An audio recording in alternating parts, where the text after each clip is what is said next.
John Brown behind me. I love John Brown. I don't love that John Brown likes to crash my Zoom calls at work because for some reason the blurred background does not blur his face, so he pops in and out, and people are like, "Oh, is that Abraham Lincoln behind you?" I was like, "No, it's actually an abolitionist that orchestrated essentially the rise of the Civil War." And they're like, "Oh, great. Anyway, dot I dot dot." I love that. I think that he's definitely a positive addition. Having him looking over your shoulder could be a lot worse. Yeah, I want him looking over my shoulder in case there are any racists that are coming at me because they will back off, I hope. I don't Yeah, know. I would. He's quite scary. All of the very deep uh wrinkles in his face. He's a very wrinkly kind of guy, very stern looking. Yes. Yeah. Angered at slavery, I think he's got a resting Wrinkles for the right reason. wrinkles for the right that's right. He's got resting abolitionist face, right? I hope that we all do. I mean, that's what I strive for every single day of my life. All right, welcome to Appodlachia. My name's Chuck Cora. Thank you so much for joining us. And speaking of joining, I am joined by the wonderful, the incredible, the absolute Appalachian unit that is Callie Pruitt. Callie, what's up? How are you doing today? I'm doing great. It's early. My pets are still asleep. And I've got my big cup of coffee already. How are you this morning? I am. I'm ready. I'm ready to take on this day and just mangle it to the ground. I had to get hyped because I'm power washing later, so I've got to mentally prepare myself to do work around the house. Yeah, Basically, that's pretty rough. I power washing, it's satisfying, but it's more physically intense than I thought it would be the first time I tried it. yes, it's impossible not to get wet socks, and that's what I hate about it. Yeah. I mean, you But could just like wear sandals, then you wouldn't have socks to get wet. that is a good point. It's a risky move. It is. High risk, high reward, but I'm into it. I like where your head's at. Yeah. Innovation station. Yeah, that's what people call me all the time. Innovation, Charles Innovation Cora. Speaking of innovation, and I was actually going to say, oh my God, what was I going to say? I just lost it. I was going to make a funny transition to JD Vance, and then I realized we're not going to JD Vance yet. But okay, well, today's show, let me just shut the hell up and keep going here. So today's show, we got a great one, Callie. We're going to be talking about our favorite, John Dammit Vance, and his campaign finance blunders. We've got part one of a series that we're doing on the Federalist Society, how they've infiltrated the Appalachian courts and what that means. A very deep dive, so really looking forward to sharing that with you all. And for our Under the Radar in Appalachia this week, we've got a lot on black lung and actually have an action item that you're putting together about it, which we'll get into. I'm very excited about that. Yeah, I think that this is perhaps our most it's our longest outline, at least for any Yes. episode that I've been part of. Meaty, very meaty. And for those of you maybe who are vegetarian or vegan, it's very fake meaty. Mushroomy. Ooh. I mean, I don't like mushrooms, but I know that a lot of people do. So I'm going to say solidarity with mushrooms, and I'm probably going to get canceled for not liking mushrooms. Oh, That's that's fine. okay. We can all cancel Chuck because I like mushrooms. Okay. Well, there you go. So you heard it here first, folks.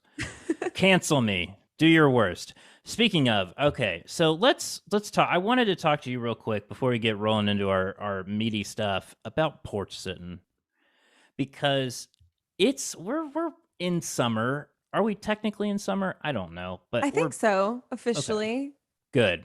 I mean, school's out for most places, so that's what I consider summer, I Me guess, too. growing up. Porches are ripe for sitting around this time of year. And I know you probably got some good memories. I was thinking we could share some to kind of get rolling here. And one thing that came to my mind was when I would go to my grandparents' house and they were, I think if there was an award for porch sitting, they would have a wall in their house just covered in those awards. They were porch sitting kings and queens Also legitimate champion mall walkers, but we don't have to get into that right now. That's really cool. They were part of the 1,000 Mile Club, Grand Central Mall. Boom. They would always sit on their porch, and my grandpa would eat watermelon and spit the seeds out. Despite the fact he could have gotten a seedless watermelon, he refused to. It was all part of the shtick for him. Yeah. And then my grandma would always make these beaded ornaments, like Christmas ornaments. She would I don't know what the actual like activity was. It wasn't cross stitching or anything, but like beaded. She'd make these beaded ornaments, or she would read trashy romance novels, and I always enjoyed that. Oh, that's pretty. I mean, I feel like that gives me a really vivid image of them. I have just like kind Perfect. of an idea of a crotchety old man who's like, I don't need that watermelon that ain't got no seeds in it. So Yeah. stubborn, so stubborn. Yeah. He's like, what is this scientific bullshit? I want the Yeah. real stuff. Yeah. He was like non-GMO before anybody even knew what GMO was. Yes, my grandpa, my papa, woke as fuck. Let me tell you Yeah. that. Clearly. And then I have the vision of your grandma. I probably, when I am imagining making Christmas ornaments, my mom would crochet those with little teeny tiny thread and then starch them so that they were like, actually they had the structure. So she would make these bells that when they were just like done and with the string, they were very like just like a lump of cloth, and then she would starch them and they become this like beautiful bell. So I've got this vision in my head. I absolutely love it. I love porch sitting too. I have some great memories porch sitting. That's actually a requirement for whatever future house that I have. The forever house has to have a good porch. Oh, um 100%. but the most vivid memories I have are of some porch sitting pick and grins with my family playing music. Hell So yeah. most summers we would pull out the instruments and go outside and just play some music with each other. For the benefit of our listeners, could you explain what a pick and grin is for maybe people who don't know already? Yeah. So a pick and grin is a small, usually small gathering of neighbors and friends where you all come together and just kind of jam. So it's not a concert. It's not a barbecue. It's a gathering centered on music. And so we had a ton of those because my parents are both musicians, and my brother's a musician, and I dabble. So yeah, most of the time we were pick and grinning all the time. Nice. I love that. I love that so much. I'm going to pause real quick so that I can give you a visual aid here of my grandparents so that you can properly visualize them. I'm excited. Let me see. I'm going to have to share my screen because it's on Facebook. Oh my God. My grandpa always wore the The hat. hat. The hat Always. is like the original snapback. Yeah, I think it's like an Atlanta Hawks hat or something. That's a better, or Atlanta. Oh, just Atlanta, Georgia. Okay. That Yeah. is so, oh my God. I love him. When you think of a papaw, that is a papaw. That is a papa. I love that. Yeah. So, and that's my grandma in her greenhouse. Oh, Isn't that cool? Isn't that such a great picture? I love that. I want a greenhouse. She had like a legit, like that greenhouse there. Well, they built it on their property, so it was like a legit, like humongous greenhouse. It was really I'm cool. so jealous. Yeah, it was. That is so freaking cool. I know. I look back because, like, I mean, my grandpa passed away when I was like in middle school, and my grandma when I was in law school. I didn't really get to spend much time with her in the greenhouse. Yeah. Also because it was hot as shit in there. But Yeah. but it was like really cool, and like you don't see that anywhere. Like it was like on like they lived in just a regular residential neighborhood, but they owned two lots, and one Yeah. of them was the greenhouse. And like now that I think about it, I'm like, yeah, that's very rare. Yeah. Yeah. That's really cool though. I love Anyway, that. I'm sorry to sidetrack us, but I thought visual aid might be helpful. It's in that. perfect. I know. I don't say sorry. That was great. I love so I think you have such a unique upbringing in that respect, where you grew up with musicians and you had that ingrained kind of in your own personal life, which is so neat. And I think that's something that maybe Yeah. not many people know about you. Yeah, yeah. So it's funny because it feels like that's what my family is most known for, but not what I'm most known for. But yeah, my dad has a Grammy for playing the banjo, and so the fun thing that I like to tell people, because everyone from who's not familiar with the banjo, it's one of the most made fun of instruments in the world, and it's very loud. It's a loud instrument, and I can the sound of a banjo in the evening will put me right to sleep, because like my dad would just pick from sun up to sundown, and it was just like the soundtrack of my entire childhood was just people fiddling around on the banjo. That is so fucking cool. Yeah. And so interesting, because you don't think of the banjo as like a very relaxing instrument. Right. But I think because of that context, it makes total sense. Yeah. Yeah. It brings me to that nice, like nostalgic feeling. Yeah, I bet. That's so cool. That's a very Appalachian story. I'm just gonna go ahead and say that. Yeah. And what we do on here, and I'm coining it on this episode, even though I've been thinking about it for a long time. We politic and grin on this Fucking show. love it. Nailed it. We're gonna have to trademark that shit, because Yeah, we are. somebody's gonna come after that. Yeah. We're gonna be ready. It's my for favorite. It. The powerful legal arm of this operation will be ready in full force. And by that, we mean that both of our respective spouses are licensed attorneys who probably don't want to represent us, but will do so begrudgingly if we need them to. That is the most perfect definition of their commitment to our legal services. That's right. That's right. The last thing I'll say about porch sitting is my favorite thing was when we go there in the summer with my grandparents, and my grandpa always had hearing aids, and like he didn't have great hearing, but like he would definitely play it up sometimes. And so my grandma would be sitting there, she'd have her glasses on with like, I don't know, like the croquis or whatever, like the attached ear that like has the chain, and she'd be like, "Joe, did you take the trash out?" And be like, "What?" And she's like, "Joe, did you take the trash out?" "Hi, Isabel, speak up, I can't hear you." My ears, points at his like hearing aids, and she starts screaming, "Joe, did you take the trash out?" And he's like, "Jesus, you don't have to yell, yeah."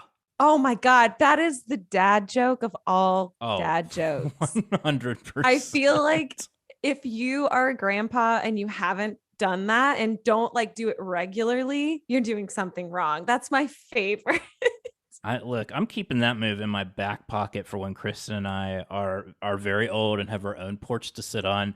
Possibly at that time, maybe we will achieve the millennial dream and own our own home. Who knows? We'll probably be renting while we're 70. Yeah, makes sense. Yeah, it totally makes sense. Totally makes sense. Well, I love this. I love porch sitting, and maybe that's what we'll call a segment. Who knows? Who knows? Anyway, you know who doesn't sit on porches? You know who doesn't sit on porches? J.D. Vance. John, damn it. I hate porches, Vance. Look, I don't know it for a fact. I'm just assuming that he does not sit on porch. He probably thinks that they're icky, and it's what poor people do, according to him, I would imagine. Yeah. Yeah. Probably doesn't like wiping off the cobwebs. He's probably scared of spiders. Oh my God. No shame if you're scared of spiders, but JD Vance probably also scared of his own shadow, because, he's probably scared of the person he's become. But sorry for that, folks. Please continue listening after that. Why are we talking about JD Vance? Well, our boy kind of been out of the news lately a little bit, right? After he got Trump's endorsement, he kissed the ring enough to where he's got saliva all over it, got the nomination. Now, where is he to be seen? Not much, but as you pointed out, he's gotten in a little bit of trouble. Yeah. Not fun trouble, not good trouble. He's the gift that keeps on giving. For as far as scandal goes. Honestly, him and his pack. Which would you care to explain what happened? Yeah, very excited to. So, according to a new FEC complaint, which is the Federal Elections Commission, JD Vance knowingly received unlawful support from a super PAC funded by his buddy and billionaire backer Peter Thiel.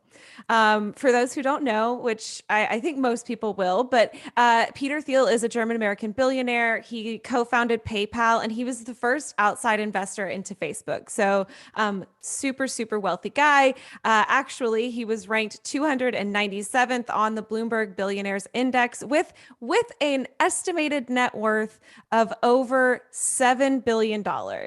So, Chump change. yeah, yeah.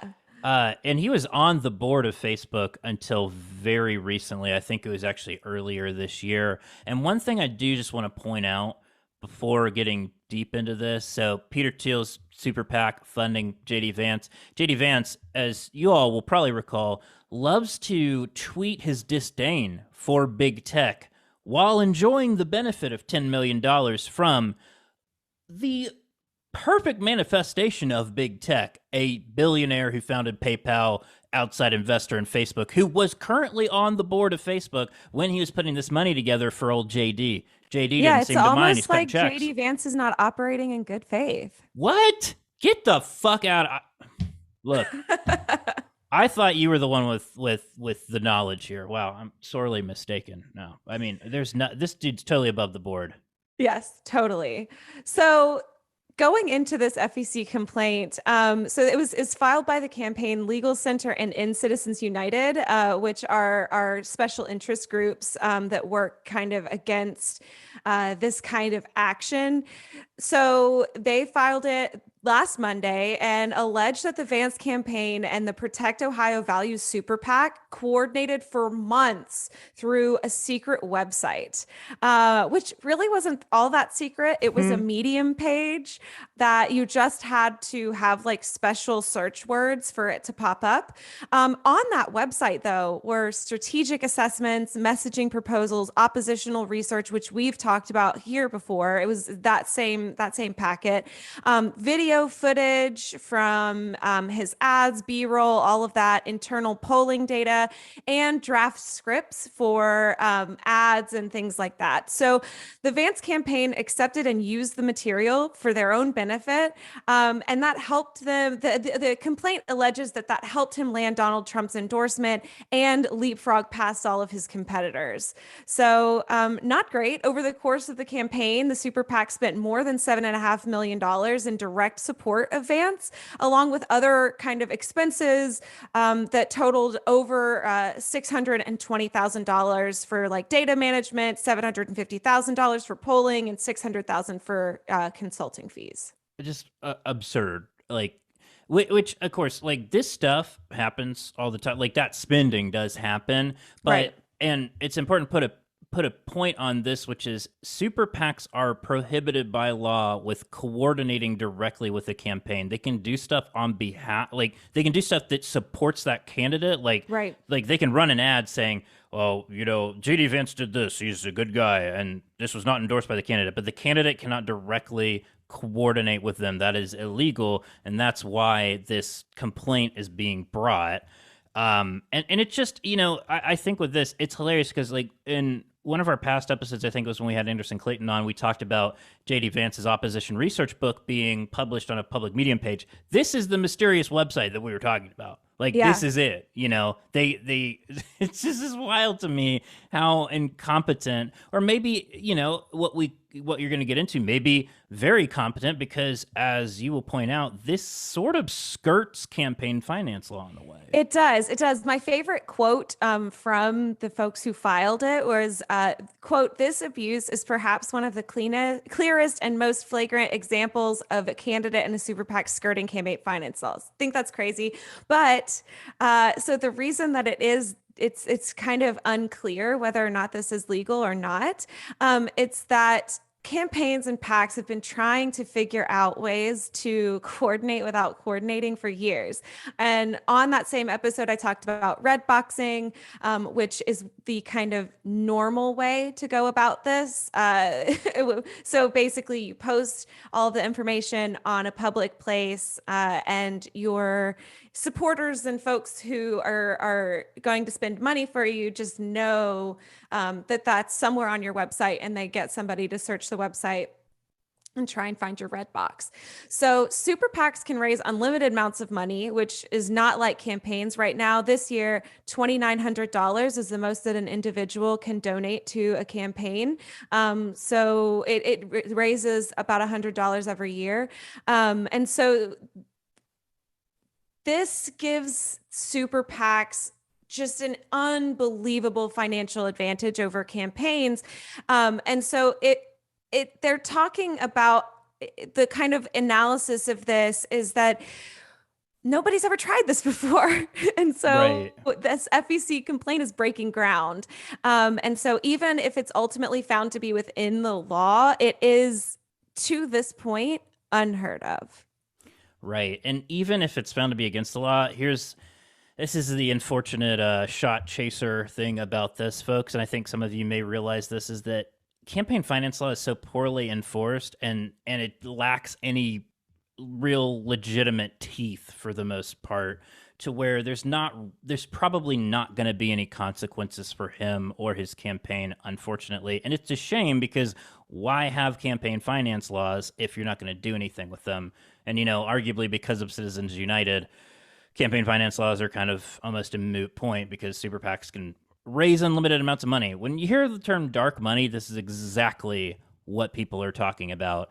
And JD Vance will probably not face any consequences, like he didn't face any consequences for a lot of his past discretions. Yeah, a lot of times they just get sent like a censure, Or um, fined or a something. fine, something like that. But if that money or that coordination did impact getting that Trump endorsement, getting all of the endorsements that he did get, other things, if it impacted his campaign and got him votes, there's nothing that you can really do about it, Right. because the election has already happened. I mean, I've worked in places, I've filed these FEC complaints before. Many of them are non-legal. You don't need an attorney to file one. There's no legal grounds that you have to file an FEC complaint. And their investigations can take a long time.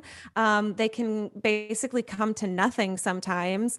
And there's nothing to be done. And that's what's really, really upsetting, is that, the voters deserve to know where this money and influence is coming from.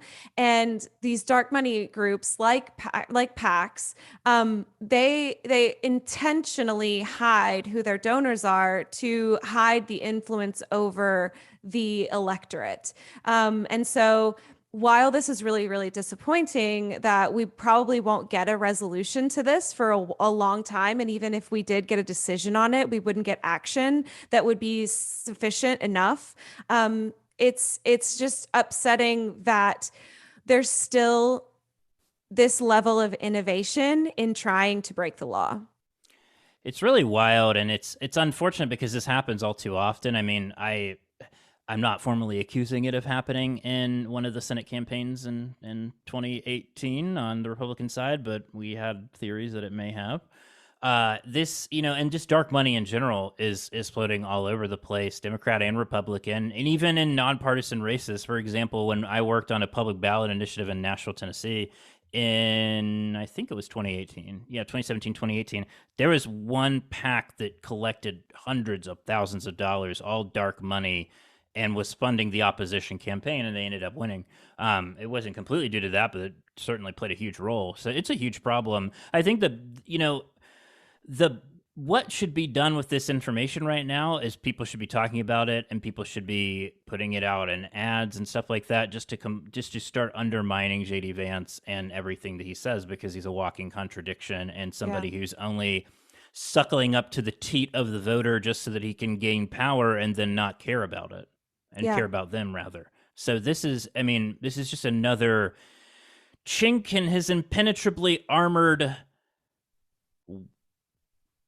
suit of bullshit. I like it. That was a stretch, but we got there. Landed that plane.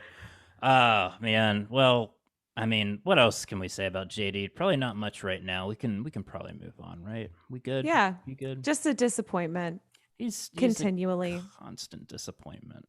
Constant. At least try better to break campaign finance law. You loon.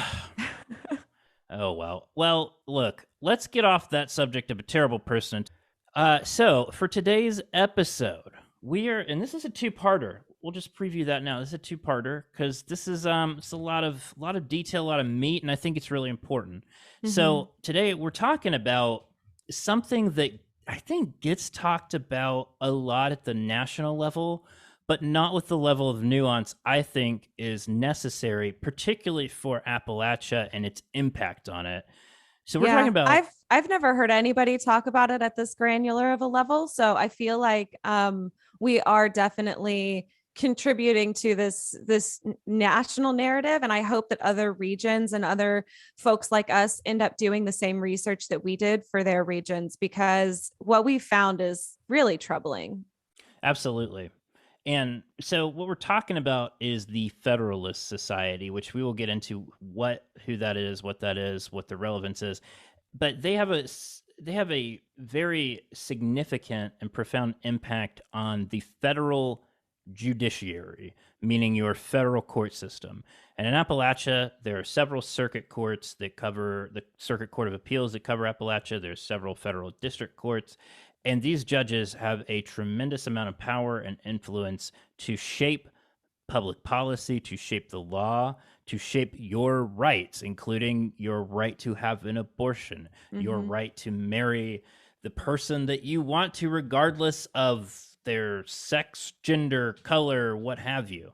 These are extremely influential individuals, and I think have been overlooked for a long time. But now that we're kind of in focus with the Supreme Court and everything, it's a perfect time to talk about this and why the Federalist Society is a very dangerous organization. So, Callie, I was hoping, you've done a ton of research on this. The first episode today is we're going to go through the background of the Federalist Society and touch on a little bit of the judges that are in Appalachia. And then in next week's episode, we're going to talk specifically about what some of these judges have done to shape the political, policy, and legal landscape in Appalachia specifically. So first, why don't you tell us a little bit about this spooky, mysterious, strange, bizarre organization? Happy to.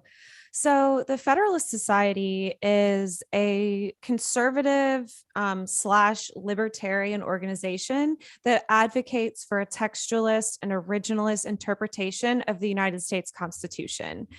I want to stop right there at the beginning so that we can kind of break down what textualist and originalist means. And I know that you have a lot of feelings on textualism, so I would love for you to take that right there.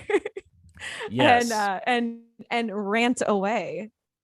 So I hate textualism and originalism, and I was just pulling this up to make sure that I properly delineate between the two.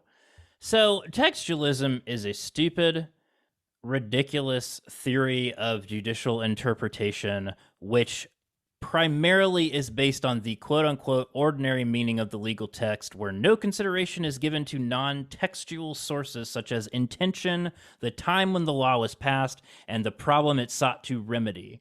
So when you think of nuance, textualism says, fuck that. Yeah. That is what, if you take away anything from this episode, textualism equals fuck nuance. Yeah. And this, and I'll get into, I won't go into a complete screed and tirade as to why this is bad, but to give you a sense, originalism is the theory of the interpretation of legal texts that include the text of the Constitution, and so originalists believe that the constitutional text ought to be given to the original public meaning that it would have at the time it became law. Originalism is interesting because you can take it in different directions. Most people, I think, that are with Federalist Society kind of bastardize it a little bit. Textualism, let me just go back, is just so fucking stupid. Because you take the text of how it's written and not any consideration to the time, the place. That's why when these judges get appointed to these benches, they look at the original text of the Second Amendment and are like, right to bear arms, all right. Doesn't matter that we didn't even have fucking bullets when it was Yeah. written. We had musket balls, let alone bazookas and machine guns and AR-15s. So, I mean, I won't go into a full rant about textualism. Maybe we'll throw that in for an exclusive on Patreon. But Antonin Scalia was a textualist, the late Supreme Court justice. I just think that it is such an impractical way of looking at the law, because so much about what matters with the law is intention, the time that it was written, and the remedy that it sought to, or the issue it sought to have a remedy for. Yeah, That's just absolutely. So these guys love that though. They love They textualism. fucking They love love it. originalism. It's their fetish. Yes, yes, it is. So big funders of the Federalist Society are people like the Koch brothers and the Mercer family, which are enormous conservative donors and some of the most radically conservative folks in the country. Other big name conservatives are also in there, but I wanted to highlight those two. So it's really kind of a fraternity, is how they talk about it amongst themselves. It features a student division and a lawyers division and a faculty division, and the society currently has chapters at more than 200. It's what they list on their website: more than 200 American law schools. Well, I wanted to know how many law schools are actually in America. There are only 203 law schools in the country, so there is a presence at every single law school in the country of the Federalist Society. So, except for like maybe one. yeah, maybe one. The lawyers division comprises more than 70,000 practicing attorneys in 90 cities. And let's go back to the founding. So the Federalist Society was founded in 1982 by a group of students from Yale, Harvard, and University of Chicago law schools. Your real salt of the earth, like yes, working class law schools right there. Very down to earth. And they stated that it was, quote, founded on the principles that the state exists to preserve freedom, that the separation of governmental powers is central to our Constitution, and that it is emphatically, or yes. Sorry, let me just start that over. Sure. So when you read about what they say about themselves, they say that they were founded on the principles that the state exists to preserve freedom, that the separation of governmental powers is central to our Constitution, and that it is emphatically the province and duty of the judiciary to say what the law is and not what it should be. Which that's just a crazy statement for them to make anyway, because they definitely are judicial activists. And so we're going to get more into that and why that is wrong. Right. Let's just break that down for a second. Well, first of all, I did want to point out, I went to law school at Michigan State. There was a Federalist Society there. I did not interact with them because I had no desire to join it. It is basically a young Republicans club for law school. They just don't want to call themselves that because they want to sound more sophisticated and less partisan than that. But that's essentially what it is. And it also acts as a pipeline to cultivate and nurture conservative, textualist, originalist judges. That's what it is. It's essentially a pipeline in law schools. It starts in law school and goes into your practicing attorney, and many of them become judges. It's a whole orchestrated almost thing. Like they're grooming people.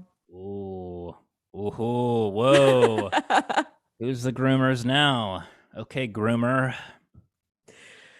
Yeah. So there's a lot here to unpack, but I want to talk a little bit about the leader of this organization. So it's run by a man named Leonard Leo, who, in doing research about him, sounds like one of those characters who's quite private, but in a way that's very scary. He started out early in his career as kind of an intermediary for Catholics and this group. He himself is Catholic. But in the Bush administration, Leo came in and basically created a conservative rubric for judges and justices, which that is the point at which he kind of skyrocketed to the power and prestige that he currently has. That's not all that he has done, though. He was heavily involved in the campaign against Merrick Garland during the Obama years. He advised Mitch McConnell on how to obstruct Obama's judicial nominations, which worked, and it paved the way for hundreds of judges to be appointed by Trump. He's also connected to yet another weird dark money group called the Judicial Crisis Network, which was founded in 2005 and spent more than $7 million in that fight against Garland. They do mostly PR. So basically he manages these campaigns from the beginning, when he raises the money, does the activism, and then has a handoff to the rubric and the money that is in the Federalist Society itself. Fun fact about the Judicial Crisis Network, which I found in their 990, they actually say they have no employees and no volunteers. Which is total bullshit. Total bullshit. So I think something you said is important about this guy that I think we should talk about for a second, which is his Catholicism. Mm-hmm. And I'm not throwing Catholicism under the bus. I'm not Catholic. I'm Episcopal, even though I'm not allowed to take communion in a Catholic church. I'm not going to litigate that issue right now. But this is a very, very important, because you're going to see why this ties into these judges and why this is all, like, it sounds conspiracy theory-y when I say it, but I truly, there is ample evidence. We have receipts. We got literal receipts too, and metaphorical ones. So this guy is uber Catholic. He was on the board of National Catholic Prayer Breakfast. He was on the board of both the Catholic Association and its affiliate, the Catholic Association Foundation, which ran organized campaigns against same-sex marriage and was compensated for that work. Mm-hmm. He is very religious, and that is influencing his role in this. And he wants judges on the federal bench to be like him and like-minded. That's why there's these judges. They will say that Roe v. Wade is settled law and all this shit, and that Obergefell and like Lawrence v. Texas, all those are settled law. But then they will legislate from the bench in a different way, meaning that they will make rulings that will go and contradict that. You watch, they're getting ready to with Roe. And so I know this has been a hobby horse of mine for a while, but religion plays so much of a part in this in a very, I think, cynical way. And so I think it's important to remember that about this guy, that he is grounded and moored by religion. Yeah, absolutely. I do think that's really, really important. And also, he's not just involved with this group, the Federalist Society. In conjunction with his involvement in the Federalist Society, he's been involved in other activist groups, including religious ones. And from 2014 to 2017, which are the best numbers that I could find, he helped to raise more than $250 million from multiple organizations that were not the Federalist Society in an effort to do the same work. $250 billion. Yes. God. Yes. Good Lord, that's so much fucking money. It's so much money. It's so much money. So his influence, needless to say, is strong. Actually, in 2017, Jeffrey Toobin wrote that Leo was, quote, responsible to a considerable extent for 1/3 of the justices on the Supreme Court, which that was in 2017. We now know that has grown since 2017. And he is directly responsible for almost half of the court at this point. Neil Gorsuch, Brett Kavanaugh, Amy Coney Barrett, Roberts, John Roberts, the Chief Justice, Alito, and Samuel Alito. Yeah. And probably the only reason he's not responsible for Clarence Thomas is Clarence Thomas predates his time at the Federalist Society. Exactly. So, that's the majority. 5-4. That is the majority of the Supreme Court that he is responsible 6-3. Well, sorry. No, you're right. I added Clarence Thomas. My bad. Yeah, 5-4. Yeah. So it's unreal the level of influence that this man has. In fact, I was listening to, in some of my research, was listening to some interviews about him and some stories that are kind of urban legends. And he actually had invited the Oklahoma Attorney General, this was several years ago, to like a dinner party at his house. And the Attorney General said that he went, and it was in a basement. And it was just like he shows up, and in the basement is Alito and Thomas, and they're just there, just hanging out. I thought this was going to be the Coke orgy that Madison Cawthorn got invited to. My No, no, but like this kind of pull, like when on a Friday night, you know, you just have somebody invited him up, and he's like, "Hey, do you want to have dinner with two Supreme Court justices that I didn't even tell you about?" This is the kind of pull that this man has. So, while the Federalist Society claims to not be an advocacy group, they're registered as a 501c3, which is, they say that is a that's nonprofit status, meaning that they are not an advocacy group. The society has not only held explicit ideological goals since its infancy, but it's sought to apply those same ideological goals to legal policy and political issues through the group's roundtables and symposiums and conferences and meetings. And you like going into the weeds into this, you're maybe wondering like why this is important. It comes down to this, and this is what we're going to be talking about, is the influence that the Federalist Society has on judges, choosing judges, getting them into the places of power, and then controlling them from the bench. The Code of Conduct for United States judges, which is a set of guidelines that's administered by federal judiciaries, the conference that they have, was revised recently to bar sitting federal judges from participating in conferences and seminars sponsored by groups who, quote, generally are viewed by the public as having adopted a consistent political or ideological point of view equivalent to the type of partisanship often found in political organizations. And buddy, let me tell you, the Federalist Society has an activist agenda, period. Oh, yeah. And now, based on some great investigative reporting, we know that in 1984, there was a grant proposal and a cover letter that was written by one of the founders of the Federalist Society that gives us evidence that the Federalist Society, in contradiction to what they say, they, quote, advocate for specific outcomes on legal and political issues. In their own words, that is their goal, is to advocate. So clearly there's a disconnect here between the Code of Conduct and the judicial involvement with the Federalist Society here. It is wild to me that this organization has been able to cultivate so much power and influence.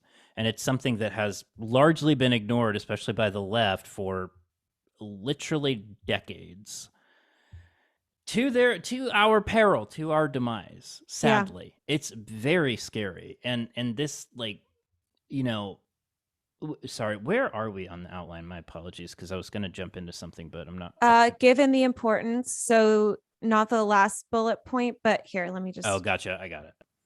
Yeah. Because I was going to finish the outline and then we could just chat. Cool. I figured. Yeah. Go ahead. Oh, yeah. So this is kind of the crux of our argument here. Given the importance and the status of the Federalist Society to current judges who are on the courts right now and their ability to long-term reshape the law, barring them from the society's events could hamper its continued ability to exert the political influence that it has impressively built over the decades. So all of this to say, simply put, when the Federalist Society was describing its mission in private to a politically sympathetic donor, it let drop the group's public-facing fiction that it's merely a debating society for the organic development of ideas. It is not that. It is an activist group who is hell-bent on putting people who fall in line with their agenda on the bench and in positions of power. This this group, I think, is single-handedly responsible for the judiciary no longer being an impartial branch of government. I Yeah, think it's completely safe to say that. I 100% agree. It's been a slow corrosion of public faith and trust in the judiciary, and the Federalist Society is at the center of that. It's and it's something where it's like you wish that more people, particularly like more people on the left, paid attention to this like years ago when it mattered. And I didn't know about it. I didn't know what they were doing.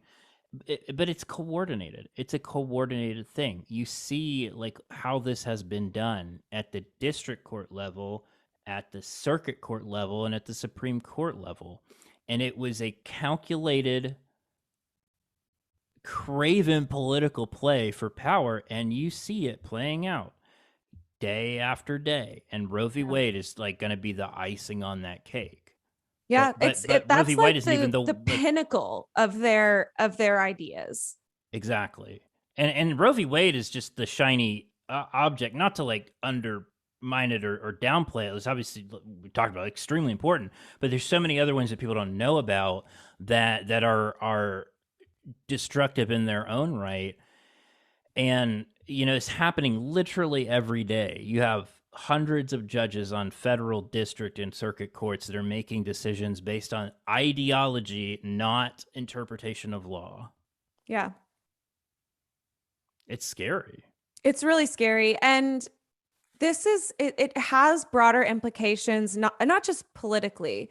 I mean, think about how sentencing goes in so many federal cases, and how people who hold these ideological beliefs end up sentencing folks. This is a very anti-drug group. And so they are for very harsh sentences on nonviolent offenders. They are not for any sort of legalization. They're pro death penalty. These are things that do impact the broader scope of maybe not like the most top of mind political agenda items like Roe, but they're also influencing the individual lives of people all over the country all the time. And they're advocating for people to be in positions of power and trust who are not qualified to be in those positions of power and trust. There are many, many nominees that the American Bar Association has said are unqualified to and unfit to serve on the federal bench, who the Federalist Society continues to back. And so those kinds of slight chipping away at the faith and trust of the public in the judiciary is something that I think has, over the years, led us to the place where we are now, in which we have a public who believes the court to be politically motivated instead of motivated by the rule of law. And long term, that is a huge, huge issue that people like us are going to have to grapple with, that we have to start thinking about now. And that's one of the reasons that we really wanted to talk about this today. Absolutely. And I think to tie things into Appalachia a little bit before getting off this topic, and again, next week, we're going to be diving into how these judges have changed the landscape of Appalachia. So buckle up for that. But I did want to point out, you mentioned that a lot of these judges are fringe people, right? The American Bar Association has said that they're not qualified, but that somehow got onto these courts anyway, because there's remarkably not a lot that's required to be an actual federal judge, which is wild to me. Yeah. So let's take the example of a guy named John K. Bush, for example, of the United States Court of Appeals for the Sixth Circuit. The Sixth Circuit, by the way, covers Michigan, Ohio, Kentucky, and Tennessee, all four of those states, so a humongous portion of Appalachia. In fact, John K. Bush, his duty station, I think is what they call it, or duty post, or whatever it's a weird term. He's based out of Louisville, Kentucky. So people who file claims that get to the circuit court level in Kentucky are probably getting their cases heard before this John K. Bush guy. Well, first of all, he was never a judge before being appointed to the Sixth Circuit, which is, reminder, one step below the United States Supreme Court from a process standpoint. He was just a partner at a law firm and a member of the Federalist Society, of course. This guy, wild. He really into blogs. Callie, did you know that? He did what? He was really into blogging. Oh, in the I had no idea. No. early 2000s. You got really big into blogs. Look, I was a blog guy at the time. It's fine. But I didn't, blog about comparing abortion to slavery.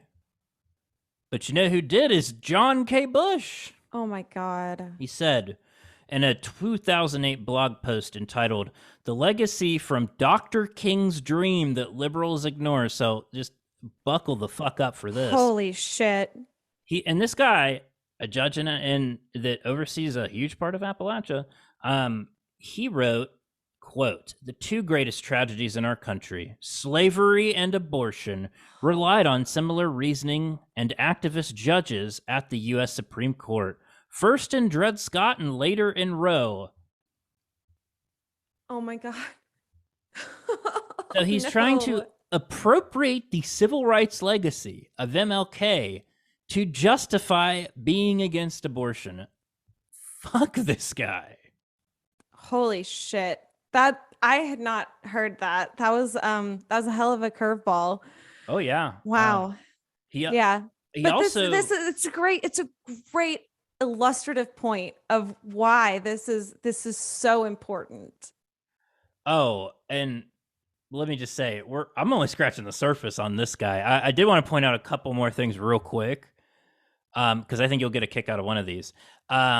Very insensitive towards LGBT community, of course, because, I think... Had to be. I think that was probably a qualifier for getting nominated by Trump, I would imagine. Oh, yeah. Let's see here. Responding to the State Department's announcement that it would start asking applications to list mother or parent one and father or parent two, rather than simply mother and father, Bush wrote, "It's just like the government to decide it needs to decide something like which parent is number one or two. When that happens, both parents are subservient to the nanny state." And then, in 2005, he chose to use the F word and not fuck, because we don't mind saying fuck. F-A-G-G-O-T, which I don't want to say. In a speech about the city of Louisville, he delivered at a private club. And according to the text of the speech he sent to the Senate Judiciary Committee, he said the following, quote, "Hunter Thompson wrote the Kentucky Derby is decadent and depraved, but his target was the city, not the horse race. I know this Derby crowd. A guy named Jimbo from Houston confided to Hunter over a glass of double old Fritz at the airport. I come here every year, and let me tell you one thing I've learned. There's no town to be giving people the impression you're some kind of a..."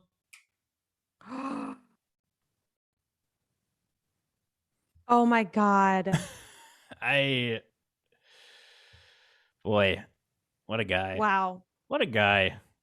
So, there you go, Louisville. Sad that you have to deal with this prick. That is wild. Oh, and he's a birther too, sorry. He's a birther. Obama birther. Of course. You have to be if you say all of that bullshit. Wow. Yeah, I mean, we've been looking at this. I've been looking at the history of this for the last couple of days. You've been looking at the judges, and it's staggering the amount of influence that people like this guy who say things like that have over everyday life for so many of us. It's really upsetting to even think about. It's just, and these people are the ones that fly under the radar in the confirmation process because there's so many hearings on judges. There's just so many. Like, I think Trump had like over 100, I want to say. That they don't get a lot of time.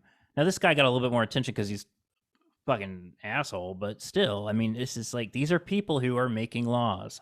Yeah. for you if you're listening, especially in Kentucky, Ohio, Tennessee, or Michigan. This guy's making laws for you. Every day. Mm-hmm. And there are unfortunately dozens other like him. Yeah. Dozens of others like him. Sorry. There's probably hundreds too. I mean, my God, like, and we don't even get to talk about state courts. Like, they're, I mean, I'm let me wind down from that a little bit. Yeah. Oy vey. Yeah. Black lung, not great. I think we all agree on that. Yes. It's a disease. Like this is under the radar in Appalachia. One of our favorite segments where we talk about something that is probably not being talked about enough in Appalachia, and we want you to know about it. And oftentimes, such as today, we give you an action item for what you can do about it. So not just listening to us talk, you can actually do something. So Callie, black lung, in the words of the well-read people, don't hit. It is a problem and something that I think people don't realize is still around and extremely prevalent. I feel like a lot of people think it's sort of an antiquated disease that doesn't even exist anymore and could not be further from the truth. Yeah, I am here to tell you that there has been a massive rise in advanced cases of black lung. And unfortunately, it's not just in older miners, it's in younger ones as well. It's really troubling. And so we're going to dive into that. We are. So miners, they get black lung from being exposed to coal dust, working in the mines, often in traditional mining environments, not strip mining. So this resurgence is actually being driven by silica dust, in addition to regular coal dust. So silica is highly toxic, and exposure contributes to black lung, but we haven't known exactly why workers were suddenly experiencing more disease and more severe forms of it. But now we kind of have a better idea of that. So this is likely due to changes in mining technology, like mechanized coal extraction devices that were introduced in like the 1950s. So this is after folks who were born in 1930 and beyond would have begun their careers. So silica is a mineral found in rock, and the newer technology allows for more mining in the rock that is above and below coal seams. And so it's all about profits. You can dig into more. Yes. Always. And so it means that you're cutting through more rock, which means more silica exposure.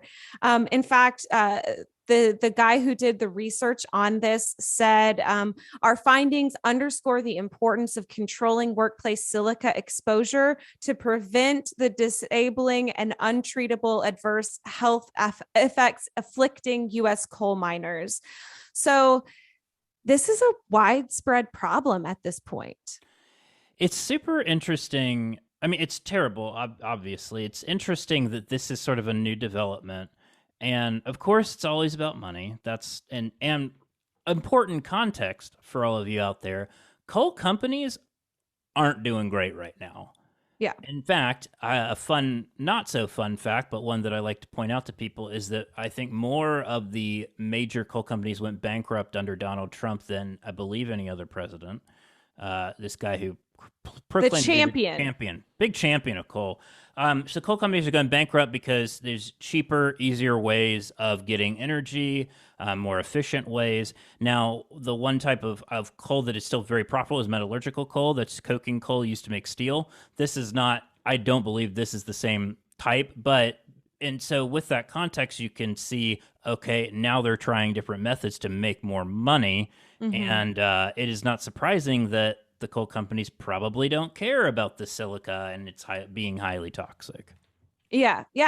Color me shocked. The study that I'm referencing is the first direct evidence that silica is a causative agent behind increasing incidences of black lung. So This is new. This is new findings. These are new findings. So the guy, he and his team actually looked at the link between silica exposure and severe black lung disease in contemporary miners. So contemporary miners had significantly higher rates of silica type disease compared with their historical counterparts. So that's 57% of contemporary miners versus 18% of historic miners. In contrast, historical miners had a significantly higher proportion of both coal type, so 50% to 17% in modern day. So they had more of the coal dust type and mixed types. Mineral dust, which it's called alveolar proteinosis, which is, I think, a form of this silica-based black lung disease. 70% of contemporary miners, as opposed to 37% in historical numbers.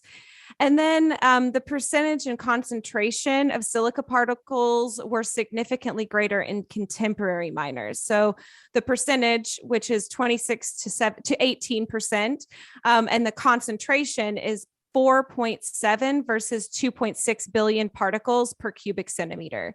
So this is like way, way, way different than what folks had previously thought, had previously understood. And these results are incredibly meaningful in whatever action we're going to take next in dealing with the problems that are caused by black lung. Right. And so, taking all this information, what is now okay, so all this information, it's very harrowing, it's terrible. Let's check in on our friends in Congress to see if they're doing anything about it. So it's important to note there is a Black Lung Disability Trust Fund that is used for the purposes of helping miners and paying, I believe, helping pay for their medical bills and their treatment for black lung.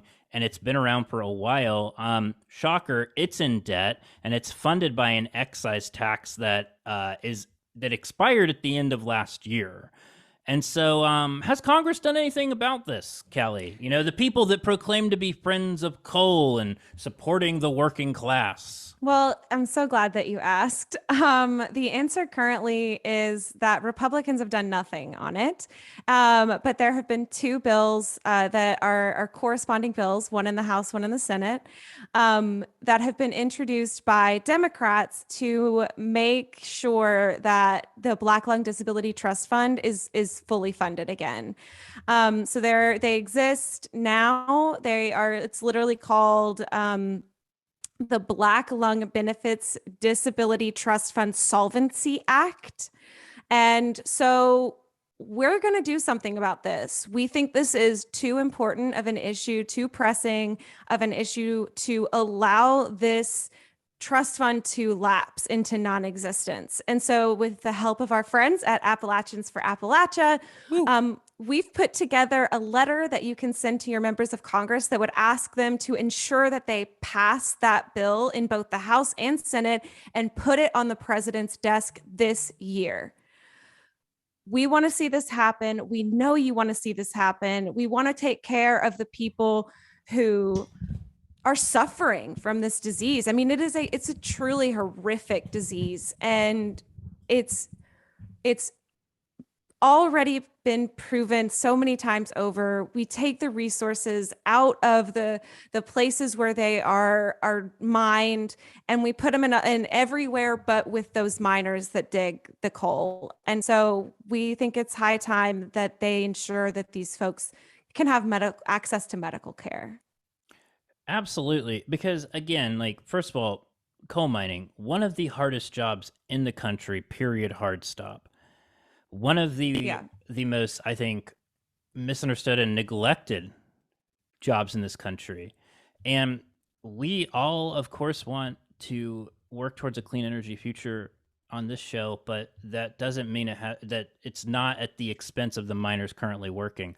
And something about this that's important is the Disability Trust Fund is essentially a form of workers' compensation. Mm-hmm. It's an insurance, for example, to provide medical benefits for people who were hurt on the job or who are harmed on the job. You should not have to go into work every day and be constantly harmed by that.